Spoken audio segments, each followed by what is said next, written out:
할렐루야. 네, 오늘 이 새벽에 나오신 여러분들, 또 가정에서 영상을 통해 예배드리는 여러분들 위해 우리 주님의 축복과 평화가 넘쳐나기를 간절히 바랍니다. 자, 열왕기상 9장 1절부터 28절 말씀은 이제 두 번째 나타나신 하나님, 이런 제목으로 함께 은혜 나누기를 원합니다. 운전을 할 때마다 늘 느끼는 게 있어요. 이렇게 오르막길이 있는가 하면 내리막길이 있습니다. 근데 내리막길이 좀 길 때가 있어요. 그럴 때 차의 속도를 낼 때가 있죠. 욕심을 내서. 이제 그러는 중간에 그런 생각이, 만약 브레이크가 들지 않는다면, 이렇게 달리다가 만약 갑자기 브레이크를 밟아야 될 일이 있어서 브레이크를 밟은데 브레이크가 들지 않는다면 어떤 결과가 올까? 그건 심각하죠. 내리막길에서 차가 멈추진 않을 것이고, 그냥 달릴 수밖에 없는데 차를 멈출 수 없다면 큰 사고로 이어질 수 있습니다. 그래서 참 우리 인생에는 이렇게 잘 달릴 때가 늘 위험한 거예요. 달릴 때가 훨씬, 그래서 우리가 사람이 높은 자리로 올라가면 더 위험하다는 거 아세요? 낮은 자리에서는 뛰어내려봤자 거기지만 높은 장대 끝에 올라가 성공하고 출세하면 떨어질 때 충격이 더 크다는 것입니다. 솔로몬은 지금 모든 것이 잘 나갑니다. 우리가 읽은 10절부터 이하의 모든 말씀들은 솔로몬이 엄청난 역사를 일으켰어요. 그래서 예루살렘 성전과 자기 왕국을 건축하는데 20년이 소비되었고, 그것만으로 끝난 게 아니에요. 국고성과 병고성을 짓고 모든 필요한 건축에 많은 사람들을 동원했어요. 그래서 이방인들은 이렇게 부역자로, 노예로 삼아서 일을 시키고, 또 이스라엘 사람들은 거기에 또 관리하는 자로 이렇게 쓰임을 받았다고 했습니다. 그것만이 아니에요. 그가 또 이렇게 에시온 게벨이라는 곳에 큰 배 건조하는 곳을 만들고, 거기서 많은 배를 만들어서 이렇게 무역을 통해서 또 번영을 했다는 거죠. 이렇게 해서 솔로몬 시대의 이스라엘의 번영은 아마 참 이루 말할 수가 없었을 것입니다. 그래서 오빌이라는 곳에서 이렇게 또 금을 싣고 왔는데 420달란트를 싣고 왔다. 이게 왜 항해업이 발전하니까 물건을 또 사고 팔게 되고, 이런 엄청난 일들을 그가 일으켰다는 거죠. 그런데 이렇게 과속하는 배후에는 늘 위험이 따른다는 거예요. 왜? 이방인들과의 교제가 많아지니까, 또 항해를 하다 보니까 외국인들이 물건을 가지고 들어오고, 또 이스라엘 사람들이 배를 타고 나가서 또 물건을 사오고 하다 보니까 이방인의 교류가 많아지면서 제일 경계에 들 게 뭐예요? 우상 숭배예요. 그들의 이교 문화가 자신도 모르게 들어오는 거예요. 그들의 우상 숭배의 것이 하나의 문화라는 이름으로, 교류라는 이름으로 이스라엘 사람들 속에 번져가기 시작하는 거예요. 그러니까 참 이런 것이 솔로몬에게 가장 큰 경계가 되는 거예요. 하나님도 그것을 경계하셨어요. 그래서 그가 제일 번성할 때, 그가 잘 나갈 때, 내가 하나님을 떠나면 안 된다. 내가 여호와 하나님만을 경외해야 된다. 이것을 하나님은 또 한 번 강조하시는 거예요. 너의 부모 다윗에 이어서 너에게 약속한 모든 것을 내가 다 지키고 축복할 것이다. 그리고 너가 내 법도와 율례를 지키고, 그리고 내 말을 온전히 순종하면 너와 너의 후손 가운데 왕위가 견고하고 왕위가 끊어지지 않을 것이다. 그러나 만약 너가 나를 배신하고 나를 돌이켜서 너가 우상을 숭배하면 내가 이 모든 것을 끊어버릴 것이고 너를 내어 던져버릴 것이다. 참 무서운 얘기예요. 그러니까 구약 성경에 이런 율법서들은 대개 축복과 저주의 두 가지 형식으로 이어집니다. 신명기 28장부터 우리 마지막 장까지 보면은, 너가 이 말씀을 순종하면 내가 너에게 복을 부어주는데 싸울 것이 없도록 복을 부어주고, 어느 정도 들어가도 복을 받고 나가도 복을 받고, 성에 있어도 복을 받고, 들에서도 복을 받고, 노예들도 복을 받고, 짐승들도 다 복을 받아요. 그럼 만약 너가 나를 떠나고 나를 불순종하고 그리고 우상을 숭배하면 들어가도 저주를 받고 나가도 저주를 받고 들에서도 저주를 받고 모든 일이 다 저주를 받는다는 거예요. 그래서 모세를 통해 주신 하나님의 말씀의 마지막은 축복과 저주입니다. 너가 여호와의 말씀을 순종하면 복을 받지만 너가 여호와를 떠나고 우상을 숭배하면 저주를 받을 것이다. 어찌 보면 솔로몬은 이런 위험성을 많이 가지고 있었어요. 그가 정신을 차려야 되고 여기서 정말 하나님만을 다시 경외해야 되는데 이렇게 번성하고 발전하면서 솔로몬은 조금 소홀한 면이 있었던 것 같아요. 그래서 하나님이 특별히 솔로몬에게 또 한 번 경고하시고, 왜? 이런 위험성을 가지고 있는 것을 이미 하나님은 아셨기 때문이에요. 자, 이제 그가 모든 일을 마쳤을 때 하나님이 그에게 말씀하셔요. 자, 우리 1절과 2절 말씀 한번 읽어보죠. 1절과 2절입니다. 시작. 솔로몬이 여호와의 성전과 왕궁 건축하기를 마치며 마친 때에 여호와께서 전에 기브온에서 나타나신 같이 다시 솔로몬에게 나타나사 성전과 왕궁 20년 동안 다 마쳤어요. 자기가 하고 싶은 일들을 다 이루었어요. 그때 기브온에서 여호와께서 다시 솔로몬에게 나타났어요. 이것은 아마 그가 1000번제를 기브온에서 드렸어요. 처음에 왕이 됐을 때 그런 너무 어리고 미숙해서 뭐가 뭔지를 모르고 하나님 앞에 지혜를 구할 수밖에 없었어요. 그가 처음 한 일은 하나님 앞에 1000번제를 드렸더니 기브온 산당에서, 그랬더니 하나님이 그 밤에 말씀하셨어요. 내가 너에게 뭐를 줄까? 솔로몬은 지혜를 구했어요. 하나님은 그에게 구하지 아니한 것까지 더 물어주셨어요. 근데 그 기브온에서 하나님이 꿈에 다시 솔로몬에게 그때처럼 나타나셔서 말씀하시는 거예요. 이 두 번째 만남이, 이것은 솔로몬의 기도에 대한 응답이에요. 자, 우리가 3절을 보면 알 수 있어요. 3절 말씀, 3절입니다. 시작. 여호와께서 그에게 이르시되 내 기도와 내가 내 앞에서 간구한 바를 내가 들었은즉 나는 내가 건축한 이 성전을 거룩하게 구별하여 내 이름을 영원히 그곳에 두며 내 눈길과 내 마음이 항상 거기에 있으리니. 여호와께서 솔로몬에게 말씀하셨어요. 내 기도와 내가 내 앞에서 간구한 바를 내가 다 들었다는 거예요. 그러니까 솔로몬의 기도에 대한 응답이에요. 이것은 어떤 기도냐? 솔로몬이 성전 봉헌식을 하면서 8장에 7가지 기도를 했어요. 근데 그 기도를 하나님이 다 들으셨다는 거예요. 그리고 지금 응답하고 그 기도에 대한 응답으로 말씀하시는 거예요. 나는 내가 건축한 네 성전을 거룩하게 구별하여 내 이름을 영원히 이곳에 두며 내 눈길이 여기에 머물고 내 마음이 항상 이 성전에 있을 것이다. 솔로몬이 그렇게 기도했거든요. 하나님, 주의 이름을 이곳에 두시고 주님의 눈길을 이곳에 두시옵소서. 주님의 마음이 항상 이곳에 있는 이 성전을 향하여 우리가 기도할 때 응답하소서. 이렇게 솔로몬이 7가지를 기도했는데 하나님이 그 기도를 다 들으신다는 거예요. 내가 내 눈길과 내 마음, 내 이름을 이곳에 영원히 둘 것이다. 그리고 이 성전을 향해 기도하는 모든 것을 내가 다 응답하리라는 그런 말씀을 포함하고 있는 거죠. 자, 우리 8장 29절 말씀을 한번 한 장만 앞으로 해서 다시 읽어볼까요? 열왕기상 8장 29절 말씀. 한번 솔로몬의 기도를 다시 한번 읽어보시죠. 같이 읽습니다. 시작. 주께서 전에 말씀하시기를 내 이름이 거기 있으리라 하신 곳 이 성전을 향하여 주의 눈이 주야로 보시오며 주의 종이 이곳을 향하여 비는 기도를 들으시옵소서. 그렇죠. 주님의 이름을 두신다고 약속하신 이곳에 이 성전을 향하여 주의 눈이 주야로 보시오며 주님의 눈길이 이곳에 있기를 기도했는데 하나님이 그것을 허락하시고 응답하셨어요. 내 눈길과 내 마음이 항상 거기라는 건 이 성전에 있겠다는 것입니다. 자, 그러면서 하나님이 이제 말씀하시는 언약의 확인입니다. 내가 다윗에게 약속한 그것, 너에게 약속한 그것을 내가 다시 확인하시는데 그것은 축복의 약속입니다.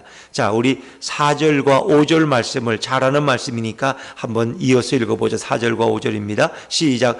내가 만일 내 아버지 다윗이 행한 같이 마음을 온전히 하고 바르게 하여 내 앞에서 행하며 내가 내게 명령한 대로 온갖 일에 순종하여 내 법도와 율례를 지키면 내가 내 아버지 다윗에게 말하기를 이스라엘의 왕위에 오를 사람이 내게서 끊어지지 아니하리라 한 대로 내 이스라엘의 왕위를 영원히 견고하게 하려니와. 내 아버지 다윗에게 약속했던 것을 내가 너에게도 그대로 이루어 주겠다는 거예요. 너가 내 말을 잘 듣고 내 아버지 다윗처럼 네가 온전히 하고 바르게 행하고 순종하고 법도와 율례를 지키면 왕위에 이를 사람이 끊어지지 않을 것이고, 그렇죠? 그러니까 아버지 다윗에게 하나님이 약속하신 것을 너에게도 이루어 주겠다는 거예요. 이건 사무엘하 7장의 다윗 언약의 내용을 하나님이 다시 한번 반복해서 말씀하시는 거예요. 근데 자, 다윗이 그 마음을 온전히 해서 하나님을 섬겼어요. 바르게 섬겼고, 그리고 하나님 앞에서 온전히 행했다는 거예요. 근데 우리가 볼 때 다윗이 어떻습니까, 여러분? 다윗이 완벽한 사람입니까? 다윗도 완벽하지 못해요. 심지어 우리가 볼 때는 그도 어떻습니까? 하나님의 계명, 십계명을 어겼어요.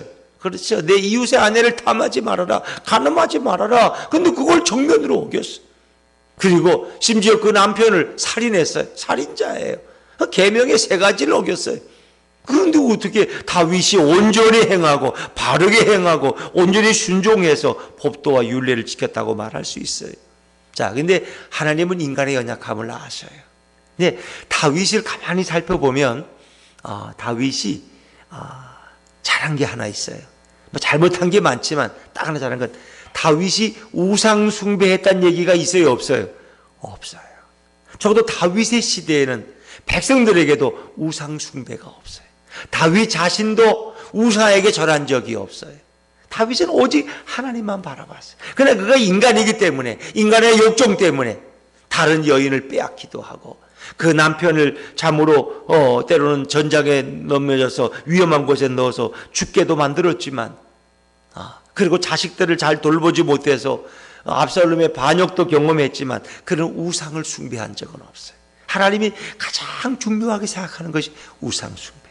여러분, 아내나 남편의 입장에서 어떻습니까? 당신이 돈을 좀 허털게 쓴다든가, 좀 뭐 이렇게 마음에 안 들게 행하는 것도, 또 가다가 교통법규를 좀 어기기도 하고, 회사에서 실수도 하고, 그건 내가 다 이해해. 때로는 술을 너무 많이 먹고 음주운전을 내서 벌금을 내도 내가 그것도 이해해. 그런데 뭘 하나 이해 못해요. 너가 나 외에 다른 사람에게 가서 바람을 피면 내가 그건 용서 못해. 부부간에도 그럴 수는 있잖아요. 그렇죠? 내가 다른 건 다 받아들여도 그거는 어렵다. 물론 그거까지도 우리가 용서해야 될 필요성이 있을 때도 있지만, 그렇잖아요. 근데 하나님도 마찬가지예요. 너가 나를 버리고 영적으로 간음하면 내가 그것은 용서할 수가 없다는 거예요. 인간이 실수할 수 있다는 거 하나님 다 아세요. 우리 돈에 욕심 많고 뭐 이렇게 잘 어기고 윤리적이지 못하고 실수하고 다 알아요. 그런데 하나님을 배신하고 떠나는 것은 하나님이 용납하기 어렵다는 겁니다. 그래서 여기엔 하나님의 경고가 등장하죠. 자, 우리 6절 말씀 한번 읽어볼까요? 6절입니다. 6절 시작. 만일 너희나 너희의 자손이 아주 돌아서서 나를 따르지 아니하며 내가 너희 앞에 둔 나의 계명과 법도를 지키지 아니하고 가서 다른 신을 섬겨 그것을 경배하면, 이건 하나님이 용서할 수 없어요. 그러니까 10계명의 1계명, 2계명이 다 뭐예요? 너는 나 외에 다른 신을 두지 말라는 거예요. 어떤 형상으로도 우상을 만들거나 거기 절하지 말라는 거예요. 이게 다 우상숭배의 1계명, 2계명은. 오직 여호와 하나님만을 사랑하고 그만을 예배하고 그만을 경배하라는 거예요. 그런데 그걸 어기면 얘기가 다른 거죠. 그래서 6절에 보니까 만일 너희나 너희의 자손이 아주 돌아서서, 이 말을 원어로 보면 나를 배신해서 나를 따르지 아니하고 내 계명과 법도를 지키지 아니하고 다른 신을 섬겨 그것을 경배하면, 자, 어떤 하나님이 벌을 주시느냐? 7절 말씀, 7절을 같이 읽어보죠. 시작. 내가 이스라엘을 내가 그들에게 준 땅에서 끊어버릴 것이요 내 이름을 위하여 내가 거룩하게 구별한 이 성전이라도 내 앞에서 던져버리리니 이스라엘은 모든 민족 가운데서 속담거리와 이야기거리가 될 것이며. 이 끊어버릴 것이라는 건, 끊어버린다는 것은 너와의 약속의 모든 언약은 거기서 끝난다는 겁니다. 너에게 한 모든 축복과 보호의 약속은 거기서 중단된다는 거예요. 그리고 이 던져버린다는 것은 이건 파버린다는 것인데, 우리가 호적을 파가라 뭐 그런 심한 얘기 하잖아요. 이 성전이라도 내 앞에서 던져버린다는 얘기는 이제 원어를 살펴보면 부부간에, 남녀간에, 그건 어찌 보면 완전히 헤어지는 거, 이혼하는 거. 그러니까 하나님과 우리 인간 사이에 영적인 이혼. 내가 너를 완전히 파버릴 것이다. 그리고 너희들은 어떻게 해요? 속담거리와 조롱거리가 될 것이다. 8절에 이 성전이 높을지라도 지나가는 자마다 놀라며 비웃으려되, 이 충격을 어떻게 이렇게 큰 아름다운 성전이 이렇게 회파됐느냐 하고 한마디씩 다 하겠죠. 그러면 사람들이 그 이유를 설명할 거예요. 그 아름다웠던 성전이 이렇게 돌무덤이 되었느냐, 어찌 이럴 수 있느냐. 그러면 그 이유를 설명한다는 거예요. 어떤 이유가 뭘까요? 9절 말씀입니다. 9절입니다. 시작.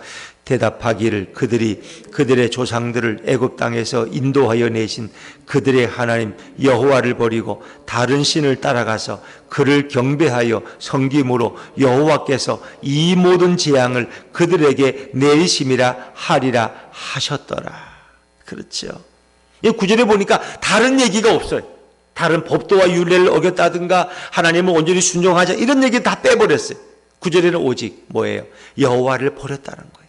그들을 애굽에서 인도해 내신 정말 그들을 사랑하신 그 하나님을 버리고 다른 신을 따라가서 다른 신을 경배하며 다른 신을 섬김으로 여호와께서 이 모든 재앙을 그들에게 주었다. 그러니까 하나님을 떠나는 것이 가장 큰 죄. 우상을 숭배하면 돌이키기가 어려웠다. 그러나 우리가 하나님이 다른 것을 어기는 것은 용서해 주시고 우리가 회개하고 고백하면 저 북한의 김정은 같은 자일지라도 김일성 같은 자일지라도 히틀러 같은 악인일지라도 회개하고 진심으로 뉘우치고 돌아오면 하나님은 다 용납해 주신다. 그러나 한 가지는 용서받지 우상을 숭배하고 하나님을 떠나면 그 사람이 어떻게 회개할 수가 없잖아. 물론 하나님을 떠나서도 회개하고 돌아오면 되겠죠. 그런데 하나님을 떠난 사람은 회개할 수도 없어. 그런 우상의 자식이 되어버렸어. 멸망에 결국 이르고 만나는 것입니다. 하나님은 이것을 솔로몬에게 그렇게 강하게 경고하고 또 말씀하셔요. 그가 지금 한창 번영하고 잘 나가기 때문에. 그러나 결국은 이것을 솔로몬은 귀담아 깊이 듣지를 못했어요. 결국 솔로몬이 마지막에 뭐예요? 우상들을 숭배하고 많은 여인들을 통해서 그들이 가져온 우상을 숭배함으로 결국은 하나님이 솔로몬 시대에는 그를 멸망시키지 않았지만 그가 끝난 이후에 그 나라가 갈라져 버리고 그때부터 이스라엘 나라 속에 어려움이 찾아오는 것이죠. 결국 하나님을 떠난 이것만은 하나님은 용서하실 수가 없었다. 그러니까 이 법도와 율례를 잘 지키는 것은 이제 우리가 오늘 우리로 보면은 이 계명과 법도 율례를 지키는 것, 유대인들을 보면은 뭐 십계명을 지키고 율법을 지키는 거지만 오늘 우리로 보면 뭡니까? 이건 예수님을 뜨겁게 사랑하는 거예요. 유대인들은 지금도 예수를 모르기 때문에 그들의 율법과 계명만을 열심히 지켜요. 왜 그거를 지켜야 우리가 의로워지고 그래야 우리가 구원받는다고 믿어요. 그건 아니에요. 지금은 하나님은 율법과 계명을 폐하신 거예요. 그리고 그 율법과 계명을 누가 완성하세요? 예수님이 그것을 완성하셨어요. 그래서 예수님을 잘 믿고 그분의 말씀에 순종하면 모든 율법과 계명을 다 이루는 줄로 믿습니다. 그 많은 276개의 율법 조항을 우리는 다 지킬 수가 없어요. 그 불가능해요. 의인이 없나니 하나도 없어요. 그걸 다 지켜야 의롭다 인정받는데 그걸 할 사람이 없어요.